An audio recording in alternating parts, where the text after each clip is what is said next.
Hi everyone, how's everyone doing? Hope you're all well. Now, before we kick off with this webinar, if anybody's got any sort of technical challenges in viewing this webinar stream at all, what I'd highly recommend is to go through the usual kind of tech checks that we all tend to go through if something doesn't work for us first time around. That usually involves switching something off, switching it on again. So if you are tuned in on your web browser page, if you're on a desktop or a laptop, computer, feel free just to hit the little squiggly arrow button on your web browser just to refresh this page right now. Alternatively, if you are tuned in on a mobile device like a smartphone or a tablet, feel free to come out of the YouTube app and then click back on the link that you received for this webinar, and hopefully everything should be working for you. One thing I will let you know is that this session will have live captioning available, so feel free to hover over onto this YouTube video and you'll be able to find the icon which has got the letter CC in a small rectangular box. So if you hit that icon, you can toggle captions on or off throughout the course of this session. Feel free to also have a pen and paper on hand just so you can kind of jot down notes as we progress throughout the course of the session. As I always kind of find it useful when I'm either learning something new or maybe refreshing my mind on something. It's always nice to just have a pen and paper on hand, just so I can kind of contextualize and kind of jot down notes in my own kind of way, so that I can then review them a little bit later on. Okay, so I hope everyone's ready and geared up for this session. So welcome to this Google Digital Garage webinar, all about how you can write, all about writing for social media. My name is Rikesh. I'm going to be your webinar presenter, taking you through the course of this session, which is going to last for approximately 60 minutes. So I'll kick off with a little bit about me first. So I'm a trainer for Google's digital skills program, Google Digital Garage. As well as that, I'm also a digital marketer. So what that means is I work with businesses to help them to create and to grow an online presence in order to attract more customers and clients to their business offering, essentially. And a large part these days of getting that kind of visibility is through platforms such as social media. And when it comes to social media, one of the biggest kind of drivers, or what I like to call kind of the currency of social media, is content. And that's what we're going to be kind of focusing upon today, as it is in line with the title of today's webinar session on writing for social media. Now, the title of this session, writing for social media, doesn't just mean kind of written form content like blogs and articles. It can mean any type of content that you create. As I kind of come to explain what we're going to be covering in this session, hopefully some of kind of the best practice and guiding principles that we'll go through a little bit later on will be kind of useful, not only for those of you who are maybe looking to create kind of blogs or written form content, but also even things like kind of video content or even kind of sound content like podcasts as well going forward. So that's just a little bit about me. I'd also like to introduce to you at this stage my colleague and fellow Google Digital Garage trainer, and that is Glenn. Now, Glenn is going to be our wonderful chat moderator. And some of you have already said hello to Glenn, because Glenn is going to be placed in the live chat. Now, the live chat is on the right-hand side of your YouTube screen. Some of you might have already seen that because there'll be some messages that would have already scrolled up. So feel free to get involved in that live chat box. That is your space over the course of the next hour to drop in questions and also answer questions that you'll see on screen. So I'd love to get your thoughts and your feedback. I'd love to read out as many of your comments and thoughts as we go along. And a combination of either myself and or Glenn will be able to answer some of your questions as we progress as well. I know some of you have been getting involved and kind of letting us know where you're tuning in from, different parts of the world. So we've got Catarina tuning in from Lisbon in Portugal. So welcome to you, Catarina. We've also got Naomi tuning in as well. We've also got Shelley from Kent in England. Welcome to you, Shelley. We've got Frab tuning in from Malaysia. We've also got Nana. We've got Ray tuning in from Philippines. We've got Divya from India. We've got Gabrielle. We've got Chanel from London. So we've got plenty of you tuning in. We've got Perry Plus TV. We've also got Abe, as well as Hansika tuning in from India. Kat as well from Northeast England, working for a charity in Sunderland. We've also got Zara from East London. We've also got Irish from Philippines, Beverly from London, Akul from India, and I think that's everyone so that are tuning in today. So welcome to you all. I really hope that you find this session useful. As I mentioned, grab yourself a pen, grab yourself a paper, just so you can jot down notes as we progress along. So thank you very much for tuning in to this session. Now, this session on writing for social media is one of many webinars that we actually run as part of our Google Digital Garage webinar offering. So if you have a look down below me where I'm pointing, there is a video description box. Contained within there is a link to the Google Digital Garage website, which many, if not all of you, would have used to sign up for this particular webinar session, because this session is available for you to attend at no charge, and you'll find other topics predominantly related to the field of digital marketing that will be available for you to sign up and attend, just like you've done, just like you're doing right now for a session like this, but on a variety of other topics. So feel free to kind of get involved. And throughout the course of this session, and also be sure to sign up for some of the other webinars that we've got. So you'll also find on the Google Digital Garage website that there is an online courses section, so you can kind of go through and undertake some online courses in your own time, at your own pace, and these are provided by Google at no charge. And there is a course that you'll find at the top of that online courses page, which is called the Fundamentals of Digital Marketing course, which is a course that has an added benefit that once you complete the course, as well as gain knowledge, you'll also receive a certificate from Google at no charge, recognizing that you've completed that course. So definitely check out all those resources on the Google Digital Garage website when you get a moment. But let's have a look at what we're covering in this session on writing for social media. So in this session, we're first of all going to be looking at how we can define our brand on social media. Now, the reason why we want to kind of kick off with this is because we want to, just from the very outset, we want to know kind of the parameters that we're kind of working in when we come to create content. What's kind of some of the do's and don'ts, what's kind of the tonality, what's kind of the messaging, and what's kind of the way that we come across or want to come across in each and every piece of content that we create. Once we've got that down, we're then going to be moving on to looking at kind of writing for social media. So again, as I mentioned at the beginning of this session, it's not just going to be kind of written form content. It can mean other types of content that we produce for social media. But essentially what we're going to be going through here are some kind of guiding principles and some best practices. Some of these best practices and guiding principles you might already be incorporating using when it comes down to content creation for you already. And some of these you might think, I might kind of incorporate this the next time I create a new piece of content for my social media presence going forward as well. And then we'll round off this session just briefly, just looking at a few tools just to maybe help to elevate your own content marketing game. So before we get into the first part of this session, I want to draw your attention to this resource. So if you work for a small business or a charity and you're based in the UK, I know some of you are, from when I saw the hellos in the live chat earlier on, then you are now eligible to sign up for Google Mentoring. So you can see here from the title, it's free one-to-one mentoring available from Google. So you're able to sign up for this. The link's on screen here. I'm sure that Glenn will kindly drop a link into the live chat for you as well. Definitely have a look into this resource if this applies to you, as you're able to have kind of more of a tailored discussion with your mentor about kind of digital skill support relating to your organization. So whether it be your social media presence that we're talking about today, or whether it be something relating to your website, or relating to kind of other factors of your kind of digital presence, you can actually kind of go a little bit more in depth through mentoring, as you can see here on screen. So definitely check this out if this is applicable to you. So let's have a look at define your brand on social media. And I want to kick off with a question. So what is a brand tone of voice? So that's kind of just a question I just wanted to kind of throw out to you all right now. So let me know in the chat, what do you think? Or what's kind of your thoughts with this question? What is a brand tone of voice? What do we mean by that? So what do we mean by a brand tone of voice? Is it kind of, is it to do with kind of words that are being used? Is it, for example, how people behave as well? So what do we kind of mean by a brand tone of voice? Let me know your thoughts in the chat as we go along. I'd love to kind of hear your thoughts, because when we kind of get questions like this, sometimes these kind of questions might seem quite abstract. But what we want to do is we want to kind of use these questions and look to hopefully relate them to our own organization. and kind of look and kind of reflect upon these, because we're going to be kind of breaking this down going forward in a few moments' time. But in terms of some of your responses, Zara's mentioned your persona online as a brand. Yeah, your persona, that's a great word that you used there, Zara. Chanel's mentioned the language used. Yeah, the personality, great choice of words there as well, Chanel.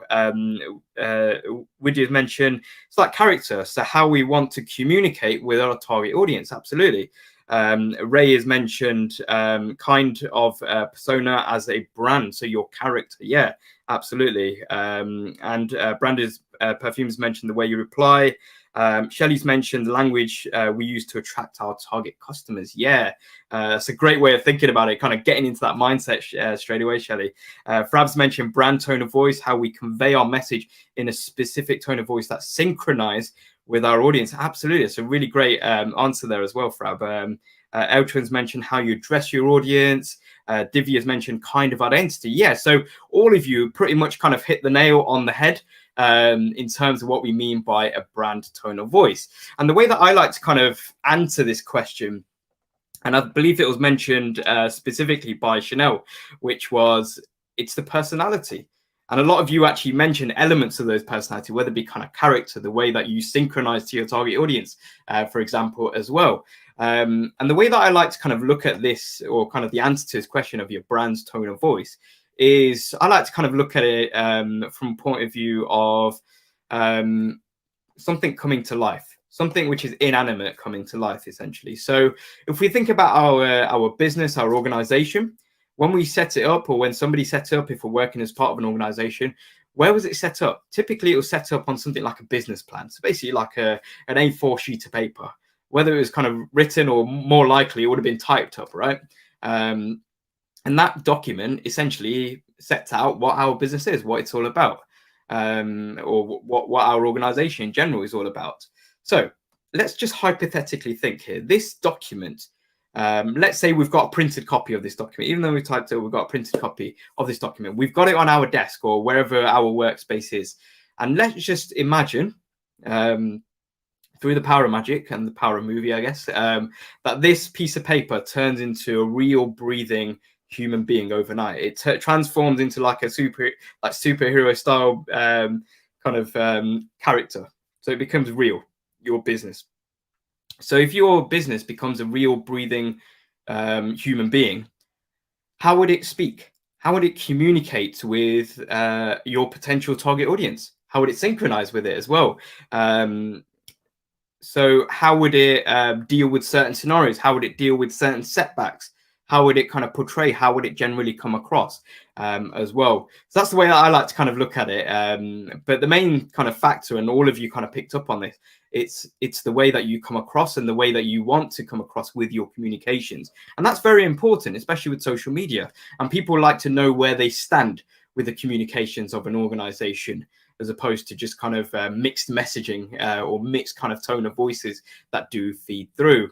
Now, another way of kind of looking at kind of the personality of your brand or business, and the reason why I say brand or business is because there is a difference between brand and business. Your business is essentially your day-to-day operations, whereas your brand is more about where you kind of take ownership in terms of what you want people knowing about you as an organization. So how you want to kind of portray yourself, as well as what you want people finding out about you as well. But for the purpose of this session, we're just going to be kind of interchanging the words brand and business, but we do have a great webinar session called Build Your Personal Brand Online, where we kind of dive a little bit deeper in terms of branding itself. So if that's a webinar topic of interest to you, be sure to have a look at the link in the video description box below and sign up for the next running session on Build Your Personal Brand Online. So a question I'd love to kind of ask you now as well is, if your brand or business was a celebrity, who would it be and why? So before you kind of type into that live chat box just the name of a celebrity, I want to actually know the reasons. What kind of reasons what are the reasons that you've actually selected one specific celebrity?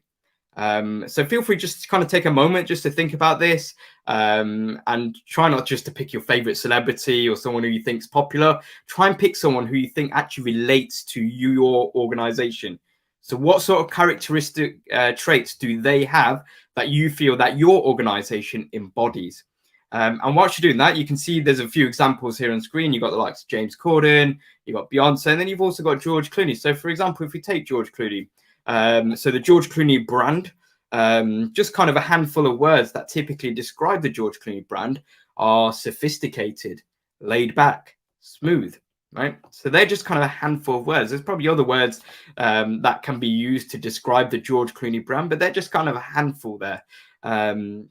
That's probably led, I guess, to George Clooney being affiliated with a well-known coffee brand over a significant period of years as well. And through that kind of association or the kind of endorsement, essentially, that coffee is kind of looking to kind of get that same association of having coffee that is sophisticated, laid back, and smooth going forward as well. So let me know kind of your celebrities in the chat as we go along. So Chanel's mentioned a mix of James Corden, so personable, but also empowered, like Beyonce as well. So yeah, it's great to kind of see that you don't have to kind of stay fixed to just a one kind of celebrity. You might kind of think at the end of this session, Chanel, when you have maybe a little bit more time at the end of this session, you might kind of think, oh no, there's an actual celebrity that has a little bit of personableness, but also a little bit of kind of empowerment about them as well.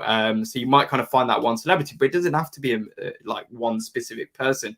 And the reason why I like this question is because we all kind of know of a celebrity. We've kind of watched things on the television or watch kind of movies. We can think about kind of movie stars. We can think about television actors, just someone in the public eye, even think about kind of sports stars as well. Someone that kind of resonates in terms of the characteristics that hopefully our organization embodies, or maybe we aspire to perhaps. Well, maybe we're not there yet. Maybe we're only in the infancy stages of our organization, our business, and we don't necessarily have a specific tone of voice that we want that we kind of have to kind of portray out there, and we want to develop something from the very outset. And then it's kind of nice to kind of have that celebrity, and it's not necessarily about the celebrity, it's more about the characteristics kind of behind it, and we can look at these kind of characteristic traits. There's kind of a little bit like a focal point for us to kind of look to achieve and use as a barometer to think, any piece of content that we create, is it kind of in line with our brand of, if you think about George Clooney, like the George Clooney brand of, is it in line with being sophisticated, laid back, smooth,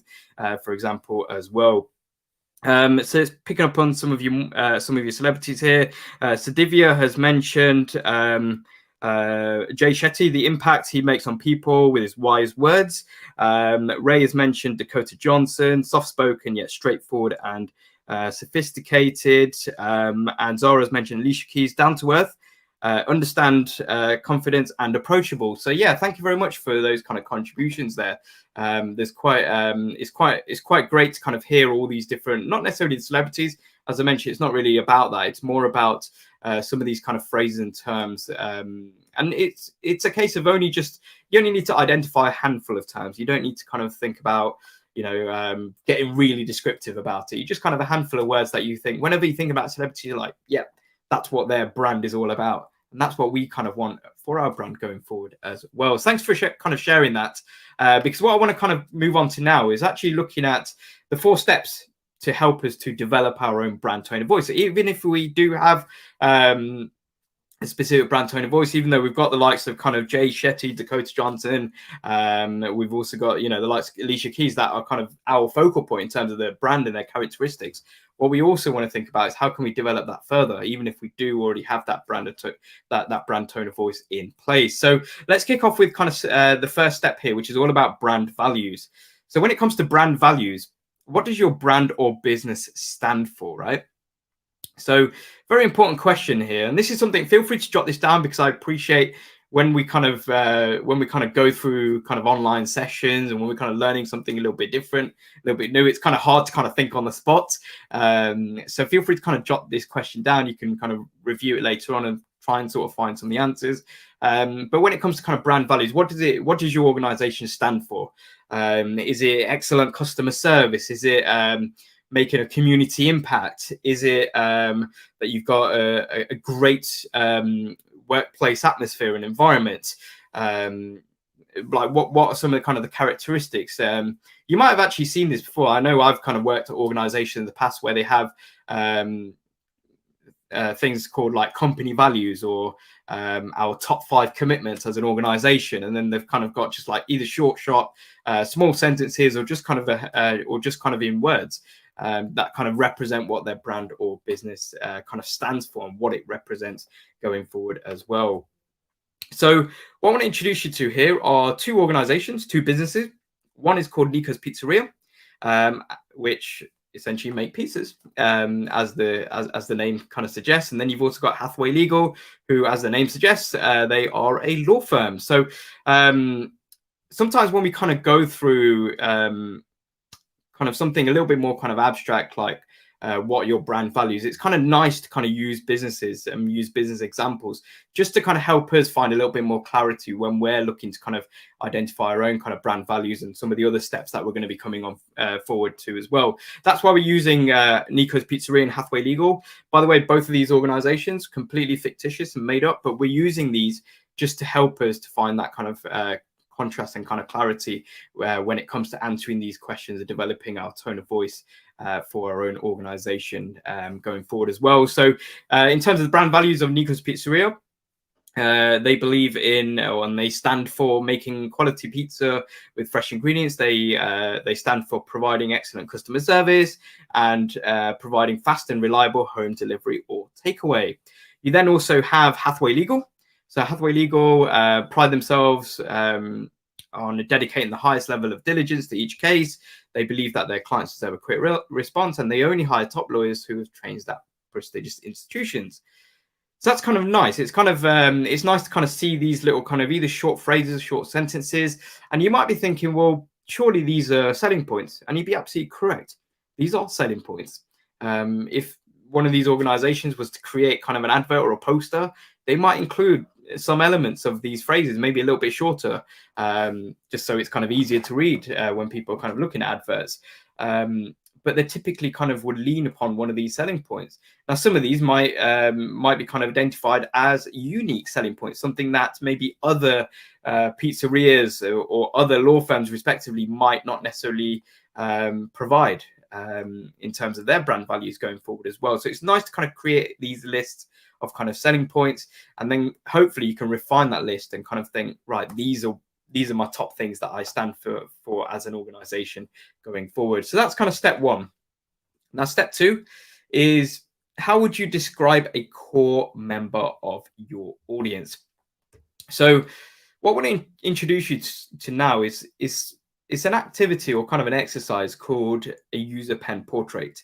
So let me take out the word pen for a moment, and actually, if I say to you right now, I want you to create for me a user portrait of your ideal type of customer or client, or however you wish to kind of refer to basically whoever kind of buys from you, whether it be a product or service based. Now, if I was to ask you to create a user portrait, you'd naturally be thinking, okay, you want me to draw a photo or paint a photo of somebody who would be my ideal type of customer, and you'd be absolutely correct. And if I add the word pen back in there, and ask you to create a user pen portrait, this is where I'd typically be asking you to create a written description of somebody who would be your ideal type of audience, your ideal type of customer base going forward. And the reason why this is a very important activity and exercise to do, and this is something you don't have to do this right now, it's definitely something to kind of think about. And for those of you as organizations that have been kind of running for a certain period of time, you can actually have a look at kind of maybe previous purchase history to actually kind of help you to kind of find out who would be your ideal type of customer or kind of core member of your audience going forward. And the reason why this is important to kind of go through this exercise and kind of create a set of kind of characteristics is because some of you may have heard of this phrase before, which is that if you create content for everyone, you end up creating content for no one. So it's very important to kind of have that core member of an audience, that ideal type of customer in mind whenever you create pieces of content going forward, because that will give you that kind of that clarity and focal point going forward when you do kind of sit down and write that article, or when you do sit down and kind of shoot that video, for example, going forward. So let's bring back our 2 business examples again to Nico's Pizzeria. They have created an ideal type of customer. So they've given them a name. So Simon, And then you can see the characteristics going forward. So Simon, young single professional in his late 20s, works full-time in advertising, living in Brighton, leads a very busy work and social life, has a big appetite for adventure, a keen athlete who enjoys playing football, but also goes to his local bar with his mates to watch televised sporting events. And then you've got Hathaway Legal that have created somebody called Sally.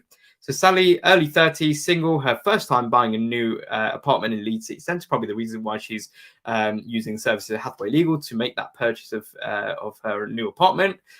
Works for an insurance company, enjoys reading the newspaper and drinking a macchiato at a nearby coffee shop, tech fanatic and enjoys getting the latest gadgets, graduated with a degree in history, a bit of a grammar nerd and appreciates quality. So just by kind of reading out those two examples, I'm sure as I was reading some of them out, and this happened to me while I was actually reading them out as well, you naturally, or your brain naturally kind of pictures and starts to kind of create an image of what Simon would look like or what Sally would look like, how they would maybe talk, how they would speak as well, because it's very important to be aware of the fact that imagination is a powerful tool, right? There's plenty of kind of famous quotes over the years by very well-known people who have kind of alluded to the fact that imagination is very powerful. So when we do create content, we can use Simon. So whenever we're creating content for Nico's Pizzeria, we can keep Simon in mind. So is this, and kind of use them as like a filter. Is this something that Simon's going to resonate with this piece of content? Similarly with Sally for Hathaway Legal going forward as well. And we want to be really descriptive with our user pen portrait, this kind of written description that we create. So give them kind of an age, give them kind of a locality. Where do they live? And obviously this has got to be in line with where you as an organization are based as well. So it's important to kind of write down as many kind of many types of kind of descriptive information as possible. So what's their job status? What's their earnings? What's their kind of hobbies and interests? What sort of industry are they based in as well? What's their kind of ambitions going forward in life, perhaps as well?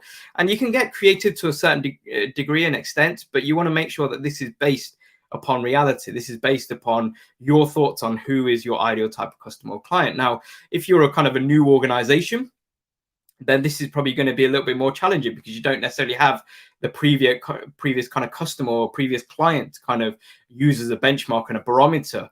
So it's more of a case of doing a little bit of market research, seeing who's going to be most receptive to what you have got to essentially sell or kind of the service that you are essentially providing. And then this is something that you can always come back and revisit and refine your user pen portrait going forward as well. And feel free to kind of create more than one user pen portrait. So you can create Simon, you can create Sally, you can create other people, give them other names as well, but you don't want to create too many, probably just kind of a handful maximum, because that's kind of usually for most organizations, there's only kind of a handful of people that are going to be most interested in what you've got to say going forward as well. So third step is what describes the personality of your brand or business. So this is all about how you speak, and this is something that we've already looked at. When I asked you the question was, if your brand or business was a celebrity, who would it be and why? So these are kind of those reasons, those characteristical traits. So any type of content that, as an organization, that you create, it needs to kind of fit your personality that you either want to have online, but as an organization, it's always nice to have the same personality that you have online and also offline, just so you kind of keep that continuity going as well. So for example, in Nico's Pizzeria, anytime that they create content for social media, but also even offline in terms of how they interact with customers, they always communicate with charm, authenticity, with family in mind as well, because they're a family-run pizzeria. With Hathaway Legal, some words that kind of describe their personality, their brand is all about being powerful, being efficient, being experienced. Now, some of these kind of words, it might be kind of a challenge to actually find out the answers to and kind of find out some of these words. And what I'd always say is, if you are struggling with maybe some of the answers and kind of words in this step here, is just to kind of reflect back on step one. Look at your company values. You could look at your brand values. What do you stand for? What's important to you? What do you represent? Because if we think about kind of Hathaway Legal, the word efficient, for example, that's actually drawn from their brand value of they believe that their clients deserve a quick response. Experienced as well. That's another word that they've kind of picked up here. Hathaway Legal have, and that kind of nods back to another brand value that they had earlier on that we saw, which was that they only hire top lawyers who have trained at prestigious institutions. So that's where the word experience comes into play going forward as well. And then we've got the fourth and final step when it comes to developing your brand's tone of voice, which is just kind of setting out some guidelines of words that you will and won't use. So just being very mindful of what sort of kind of words that you either write or you speak. So whatever kind of content, and even kind of how you communicate with others in person as well. So for example, Nico's Pizzeria, they don't refer to the people that come in and dine at their restaurants or grab a takeaway or grab a delivery. They don't refer to those individuals as customers. They refer to them as patrons. That's just kind of that's just something that they've kept as, and that's kind of a sense of continuity that they keep in throughout their organization. They won't use where they won't refer to themselves as a restaurant.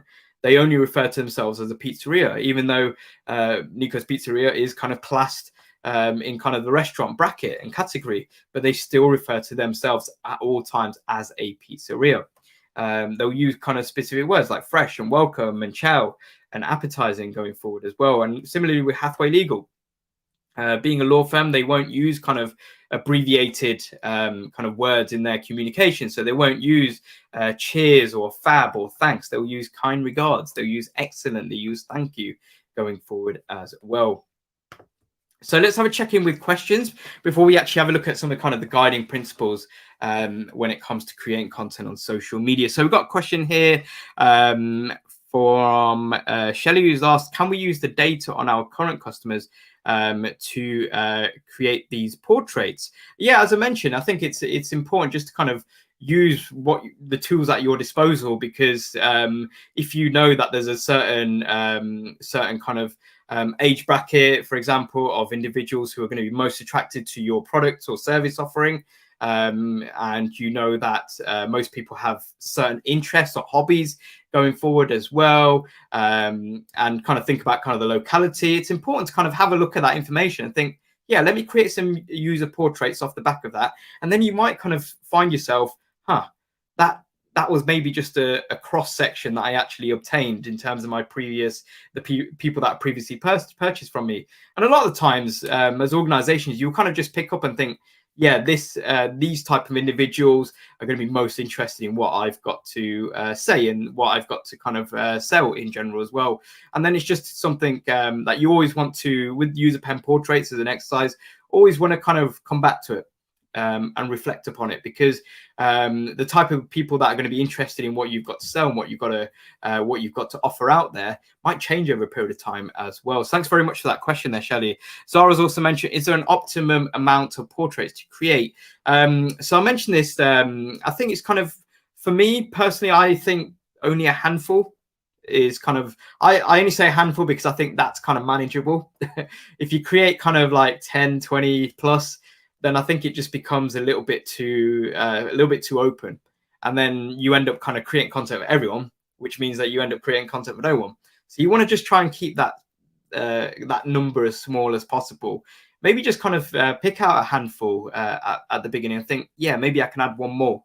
Or maybe I can add two more, and that's it. As long as it's kind of manageable for you going forward, that's what I'd kind of say, just to make sure that you're really kind of being laser focused when it comes down to the content creation phase. So thanks very much for that question there, Zara. If there are any further questions, comments, pop them into the chat, and either myself and or Glenn will be able to provide our thoughts on them going forward. So let's now move on to kind of writing for social media, or generally creating content for social media, and some kind of best practices and guiding principles. And I want to kick off this with a quote that you can see here, which is that I would have written a shorter letter, but I did not have the time. So this is very true when it comes to content, especially creating content online, because time is of the essence.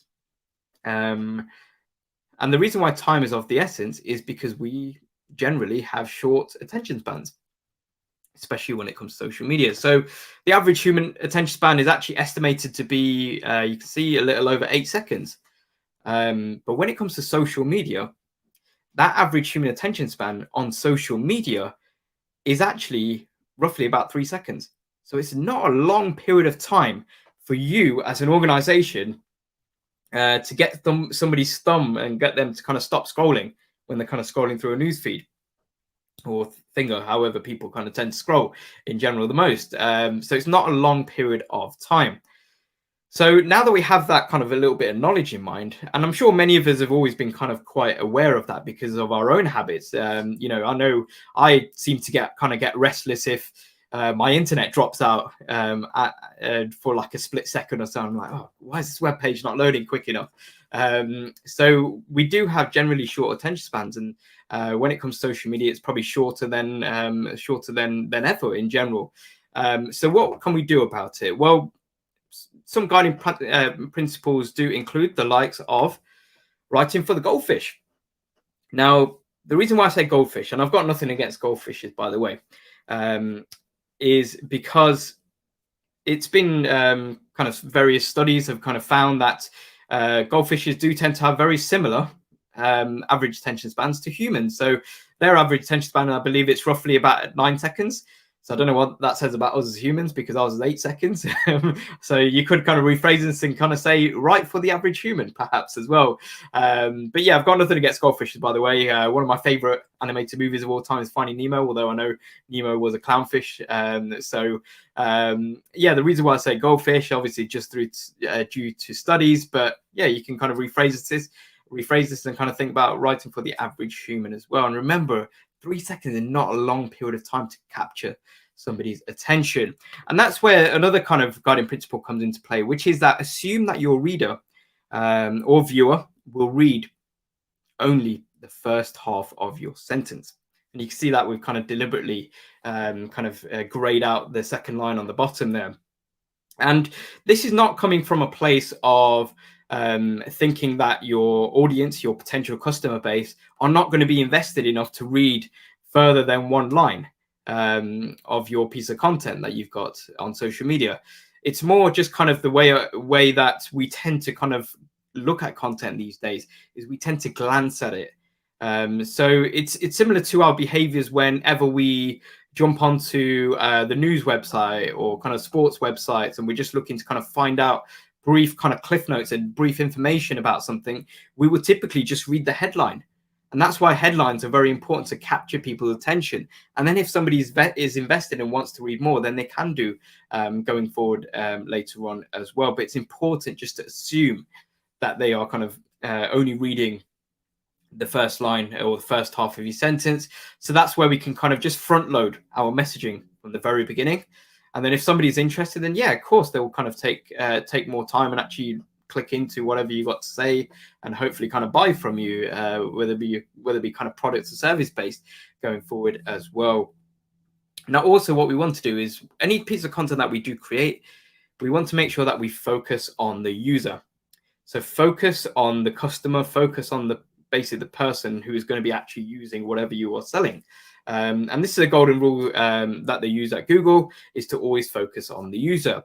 And this is very important to actually look at kind of the user from two aspects. One, which is the motivating factors. What's kind of the reason why somebody who obviously you've identified as being your ideal type of customer, or one of those, thinking about those user pen portraits, what's kind of the motivating factors for them? So really what we want to think about is, are they looking to maybe bust a little bit of boredom that they might have just kind of scrolling through social media? Is that what it is? Are they looking to be entertained by your piece of content? What's kind of their motivating factors for looking at their screen, and from your point of view, also looking at your piece of content? Are they looking to win something? Are they looking to learn something new as well? Are they looking to be educated and informed about something going forward as well? And as well as looking at kind of motivating factors, what's going to be the driving force for them looking at your content? Think about kind of the pain points of the user themselves. So when we create piece of content, think about, what do people struggle with? Well, what do people generally not like about certain products or services within the industry that you're based in? Maybe you can talk about them within your content, but then you are kind of coming at it from an angle that you are the solution, or your product's a solution, or your service is the solution as well, because people like to have their challenges kind of resolved going forward as well. So we can kind of come at it from kind of a two-way angle going forward there as well. So it's important to always be focusing upon the user, whether it be through kind of motivating factors or kind of pushing upon some of the pain points, which can hopefully kind of capture attention, and then we can then go ahead and offer the solution going forward as well. Now, we also want to make sure that whenever we're creating content, we're usually we're kind of leading with the benefits, and then we can use then we can mention the features for a bit of context. So what I mean by this, let me use kind of an example here. So let's say we've got a new gadget watch that we are releasing, for example, as an organization, and let's say we led with features, it's waterproof up to 5 meters, or it's 5 millimeters thick glass, you've got different colors, it's got a spherical interface. Just think about somebody who would maybe be your ideal type of audience. So maybe somebody who's looking to get into the gadget watch world, doesn't really know much about watches in terms of from the gadget perspective, apart from the regular watches that tell time. But if you kind of lead with things like features, or what I like to call specifications at times as well, then that might not really resonate with somebody, especially who's going to be buying this product new. It might resonate and will likely resonate more with people who have maybe purchased gadget watches in the past and know about some of these kind of feature sets, and they kind of understand the terminology straight away as well. But somebody who kind of hears waterproof up to 5 millimeters, up to 5 meters, or 5 millimeters thick glass, etc., somebody who's very new to the market of buying gadget watches, they might think, okay, big deal. It just it doesn't really give them that wow factor, or it doesn't kind of tick the mental checklist that they've got in their mind. So that's where you want to lead with benefits. How does this gadget watch, how does this product, how does this service help me as an individual, the person on the other end of the screen who is going to be consuming content? That's the way you want to think about it. So, okay, you can take it swimming. So, from a consumer point of view, I might be thinking, yeah, great. That's I like to kind of go swimming 3 times a week. And I'd like to kind of track the amount of lengths that I do, for example, right? It's smash resistant. Okay, that's great to hear, because I'm very clumsy half the time, and I've always kind of end up kind of scratching or knocking my watch, for example. You can choose a color to suit your personality. Great, that's fantastic actually, because I tend to kind of wear suits when I go to work, and then when I'm kind of lounging about home, I like to kind of combine that with kind of more kind of casual style, and different colors to kind of suit my personality is great to kind of be aware of, and comfort and style going forward as well. So we want to lead with the benefits, and then with these benefits, we can then provide extra context to these benefits by filling in with the features afterwards as well. So let's actually have a look at kind of combination of these kind of guiding principles together in turn. So boost your CV with a free. So you can see that we've got that in red and in bold as well. And then you've got digital marketing course. So if somebody wants to read a bit more, how can I boost my CV up? I'm willing for that. How do I do it? And they can read more. The word free as well on the top line is always great. Everyone likes the word free as well. I think it's nice to kind of have where possible, as long as it's kind of relevant. And then if somebody's interested, they can read kind of more than just the first line as well. And you're leading with the benefit. So boost your CV, right? Going forward. And then let's sort of have a look at kind of one more kind of speech bubble here, which is that get a free coffee roasting kit. Okay, I'm interested. I do like my coffee. How do I get this coffee roasting kit? Because it's free and I want it. And then you can read a little bit more, which has got the context. So when you try 3 bags of our roasting coffee. So this is where you got the context. This is where you got kind of more you can kind of mention kind of features if it's kind of more product based, and you want to kind of mention a little bit more about the coffee roasting kit, for example, as well. So you can see there's quite sort of a few of these elements that come into play. Now, some of you might already be using using kind of this already, you might already be kind of front loading with kind of the first line or the first half of the sentence, and then focusing on the benefits going forward as well. And if that's the case, that's fantastic, because you're on kind of the right path of hopefully grabbing people's attention. Because remember, our attention spans are short, so we want to make sure that we're being as impactful as quickly as possible with our content. Now, speaking of our content, anytime that we actually speak or we write, we want to make sure that we're using clear and simple language and not kind of complicating things at all. So with clear and simple language, it's reader friendly. Or kind of from a video base, it's kind of easy to kind of understand. They're kind of everyday words, so you don't need to kind of jump onto the various thesaurus websites and kind of try and find a synonym that sounds more elegant than some of the everyday words that you're going to use. Think about kind of how clear and how structured your written form content is, or your video content is going to be, in terms of even kind of how your video flows, for example, as well. And when it comes to sentences with written form content, try not to make them kind of complicated, and try not to make sentences really long and just kind of use commas everywhere. Just kind of keep them short, and then kind of make more sentences especially if you're going to be writing kind of long form content going forward as well. Try and avoid kind of complicated language. So think about kind of avoiding jargons or acronyms, any flowery or unnecessary words and language going forward as well. We want to just make sure that we're kind of steering on the side of caution. I know with a lot of kind of social media platforms, we want to make sure that we are keeping it as concise as possible. So that's where we really want to go through with a fine-tooth comb and get rid of any flowery language or unnecessary words that are there for the sake of it. And if you think about platforms such as the likes of Twitter, Twitter has a character limit. So we are actually limited in terms of what we can mention in one tweet. And obviously you can make kind of a thread out of it. But in that one tweet, you're actually limited. So it's kind of a nice mindset to have for other social media platforms that you have a presence on out there as well, just to kind of create and kind of set yourself a character limit, maybe, just so you are kind of eliminating that flowery language, eliminating those kind of unnecessary words as well. The only time that I'd probably say that you can maybe use some kind of internal language or jargon is probably in a very kind of more specific scenario of if you are maybe selling kind of business to business, and if you are looking to demonstrate your knowledge and understanding of that other industry that you are looking to kind of work with, then you can kind of use a sprinkling, I'd say, of jargon or the odd acronym or the odd internal language or technical term. But what I'd always say to anybody is, if in doubt, if you're not sure how coherent it is, by adding in a little piece of jargon here or there, or an acronym here or there, is just go for the more kind of everyday words. Because the main thing when it comes to any content, whether it be written or video-based content, is that it's got to be coherent for the person on the other end of the screen who's going to be consuming your piece of content as well.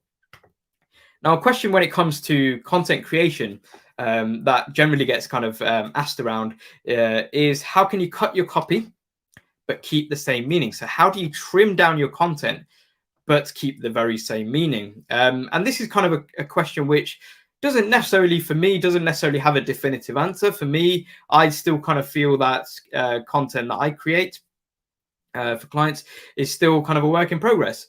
But it's nice to have a look at the progress and maybe reflect back on content that you created maybe a year ago or 6 months ago, and then look at the content that you're creating now. Are you cutting it down? Are you being more concise? Are you kind of front loading with your kind of headlines, with your first line of the sentence? Are you doing all of that and kind of still keeping the same meaning? And that kind of just shows a level of kind of development and growth going forward as well. Now, the beauty of social media is that we can promote and put out all our content. However, with social media, in terms of it being great and people enjoying it and loving it, there might be people that might kind of slip through kind of the net, whether it be something, whether it be kind of something like a product being damaged, or whether it be kind of customer service levels, unfortunately being dropped on one occasion. If that's the case, what we want to make sure that we do is that we are kind of we are essentially equipping ourselves to handle complaints or or kind of minor grievances that customers might have that might kind of complain through social media. We want to set ourselves up in order for us to be polite and professional, and they are kind of two words that I always associate with complaints. As an organization, we always want to make sure that whatever we respond, and we've got to respond, because if we leave something unresponded to, then that's just kind of giving I guess kind of giving a wrong impression to maybe new customers, new clients that might be interested in what we've got to say and sell, because they might think, well, that organization, they're only responding to reviews that are favorable and nice. The ones that aren't favorable and nice, they're not even responding to, not even to kind of take it offline. So it's something that we do want to kind of be mindful of, and that we do want to be proactive with as well. And we can always do that in a polite and professional manner. So we want to avoid passive language. I'm sure we've all kind of had those emails in the past where we send kind of an email, whether it be kind of a complaint or just checking up on something, and an organization says something like, dear sir / madam, so they clearly haven't read my name in the email. Thank you for your email. We will endeavor to respond to you in due course. Kind regards, customer service team. That's as very passive as you can be, because as a customer, you don't know where you stand. You don't know when your complaint is going to be read.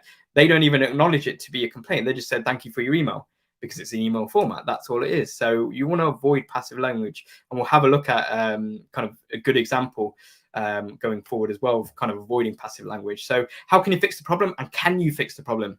In your reply, are you able to kind of offer a refund, offer exchange, just something that will actually just solve the problem? If you're not able to do so, maybe you need more details, then jot down, what do you need from them? Because then you can write in your, as part of your reply, you can say, oh, please send an email to me together with your order number, surname, whatever it might be. So you are essentially taking that offline, but also you're being proactive in trying to sort of resolve the problem as well. Now, being jokey has a time and place, and it's very rare that I've kind of seen and encountered where organizations have kind of had that kind of more jokey and jovial kind of response to a complaint that does come in, especially because my kind of golden rule is that if money is involved, then just stick to kind of a serious response. Maybe on the phone, you can be a little bit more jovial, a little bit more jokey, so long as the tone is that as well. So you'll generally be able to kind of sense the tone with a customer or client. If they're really kind of annoyed, then definitely stick with something like a serious response going forward. So if in doubt, stick with kind of a serious response. But if it's something that you can be a little bit more kind of jokey with, then it's just more of a judgment call. But if in doubt, still on the side of caution going forward as well. And also sign off with a name. It's very nice to be personable. That was actually one of kind of the characteristics of one of the celebrities that was mentioned earlier on as well, is be personable. People always like to buy from people. People always like to communicate with individuals rather than teams, rather than departments. It's important to actually just kind of sign off with a name.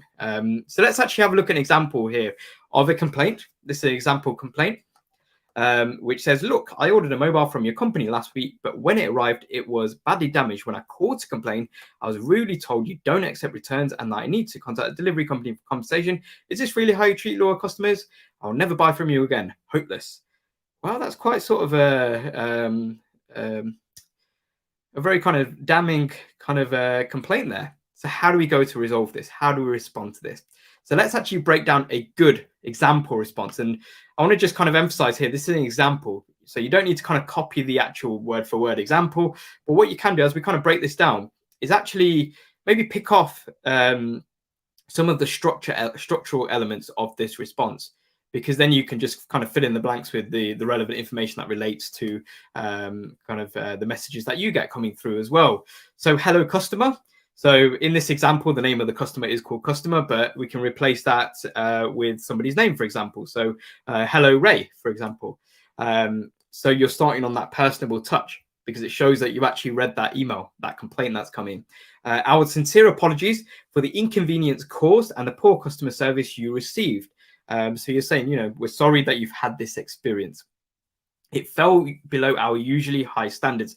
Now, this kind of one sentence, it fell below our usually high standards. This is this is actually saying to that customer, we actually pride ourselves on having high customer service or good customer service. So it fell below our usually high standards. That's what you're kind of communicating there without actually kind of going into the depths and saying, well, our brand values are X, Y, and Z. But you're just saying that in that very short but kind of subtle sentence there. You then move on to the next paragraph here, which is we value your patronage. So this is actually saying and actually answering that rhetorical question that was in the complaint. Is this really how you treat your loyal customers? No, we value your patronage and we'll launch a full investigation into why our team provided you misinformation, didn't treat you with the full respect that you deserve. So that's now kind of going on to the front foot and being proactive as an organization in your response and saying, no, we're going to launch a full investigation, get to the bottom of why you had poor levels of customer service and didn't treat you with the full respect that you deserve. And then following on from that, say, as well as the investigation, we're looking to kind of solve the problem. So please contact me on my direct email and we can organize a full compensation or replacement for you. So this particular example actually is able to provide a solution and is able to kind of fix the problem essentially straight away. Now, if you're not able to do so straight away because you've got kind of a lack of information, you can maybe rephrase this something like, please contact me on direct email together with your order number and your surname, and we can organize a full compensation replacement for you, or whatever kind of the refund or exchange policies or whatever policy that you have going on with your organization for me. And then you can see it signed off by Hannah. So you got a name, and typically it would have had Hannah's email address underneath, maybe Hannah's job role, the department that Hannah's in as well, and also their kind of email signature that they might have, for example, as well. So let's have a check in, see if there's any sort of questions from you all, which I can't see any, but I can see Glenn has been very eager and kind of typing away into the live chat. If you've got any final questions, pop them in the chat as we round off this session. Just looking at a few tools just to kind of elevate your content marketing game. Some of these tools you might already be using, some of these you might hear for the first time. So very important, check your grammar, especially written content, because it's obviously you're obviously going to be typing out. Check your grammar. There's tools out there such as the likes of Grammarly. Grammarly is a great tool. You can use a version of Grammarly at no charge, and then they do also have a premium offering. Just kind of check through for any kind of spelling or grammatical mistakes. And you don't want that person who is maybe your ideal type of customer, who, as we saw earlier on with Hathaway Legal's example of a user pen portrait, if they're a bit of a grammar nerd, as was written in that written description, we want to make sure that we are running things through something like a Grammarly to make sure that whenever they do consume our content, that they don't pick up on anything like that as well, because that could be the difference between somebody choosing your organization and somebody kind of looking at it and be like, no, they've clearly got spelling errors. I don't really want to give my business to this organization. Let me kind of go to a competitor, for example, going forward as well. When it comes to content in general, we want to create engaging visuals. So create eye-catching photographs. We don't need kind of a professional camera. We don't need to kind of spend loads of money. Nowadays, we've got kind of the comfort of our smartphones, which have phenomenal cameras these days. And there's also editing tools built into our smartphones to help us with kind of making it look a little bit better and a bit more kind of eye-catching and engaging as well. There's also kind of external apps that we can download on our smartphones, such as the likes of ViscoCam as well. We can also create kind of templates for our social media content. So if we're looking to kind of create templates in kind of square form or other types of forms, then we can actually use graphic design tools out there. There's one called Canva, which you may or may not have heard of, which is a fantastic graphic design tool that has an option that you can use at no charge, and you can also kind of upgrade to the kind of premium offering going forward as well. And then when it comes to equipment, something like a selfie stick, relatively kind of inexpensive these days, you can use just to kind of make things look a little bit professional. You can maybe invest in something like one of those kind of lapel mics, which kind of clips onto your clothing, and then the other end kind of plugs into your smartphone, which are relatively inexpensive these days as well. And just kind of step by step, maybe upgrade your equipment if and as when necessary as well. Or you can just kind of, rather than kind of selfie stick, just kind of place your kind of prop up your phone just so it's kind of not there in your hand all the time and kind of in a little bit of a kind of a shaky cam mode, and it just kind of helps with kind of the professional look and feel of your kind of video content specifically, or kind of photo content going forward as well. So let's have a final check on questions, which I can't see any. So let's round off with your next steps. So next steps wise, definitely check out the one-to-one mentoring. I'm sure that Glenn will kindly drop a link in the live chat for you as well. And remember, you're eligible to sign up for a free one-to-one mentoring session available from Google if you work for a small business or a charity in the UK. So I hope that you found this session useful. If you did, both myself and Glenn would appreciate a little bit of feedback. We've got a feedback form link on screen here. Feel free to also share your experience and how you found this session. If you want to share your experience on something like social media, feel free to include a hashtag, which is hashtag digital garage there as well. Feel free to also check out the link in the video description box below. Sign up for more webinars on a variety of other digital marketing topics, as well as check out the online courses section of the website. Remember, it's Fundamental of Digital Marketing course, which is a course that upon completion, you'll receive a certificate at no charge from Google, recognizing that you've completed that course as well. So apart from that, I want to say a massive thank you to Glenn, who I'm sure has been a wonderful chat moderator. So feel free to show your appreciation down below for Glenn. And thank you all for tuning into this Google Digital Garage webinar session. And I look forward to seeing you all again soon. Thank you. Goodbye.